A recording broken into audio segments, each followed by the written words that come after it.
Hala, uy, ang ganda ko. Just kidding aside, ang ganda sa place na to. Magandang araw! So, ayan, ngayon naman, sasama ko kayo dito sa may Floriad, dito sa may Canberra. Dito nga pala ay isang one of the festivals na only being held during the spring. So, ibig sabihin, after winter, spring na. So, alam mo na, kapag may springtime, lalabas na ang Floriad Festival. This is only held during September to October.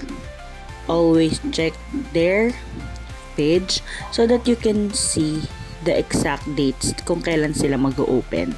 Bay, ito talaga yung sinasabi ko sa inyo. Sobrang Instagrammable, picture perfect. Sobrang daming bulaklak. Nakaka-wonder nga eh. Alam mo kung bakit? Kasi syempre, ang galing nila, no?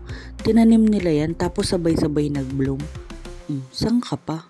Galing, diba?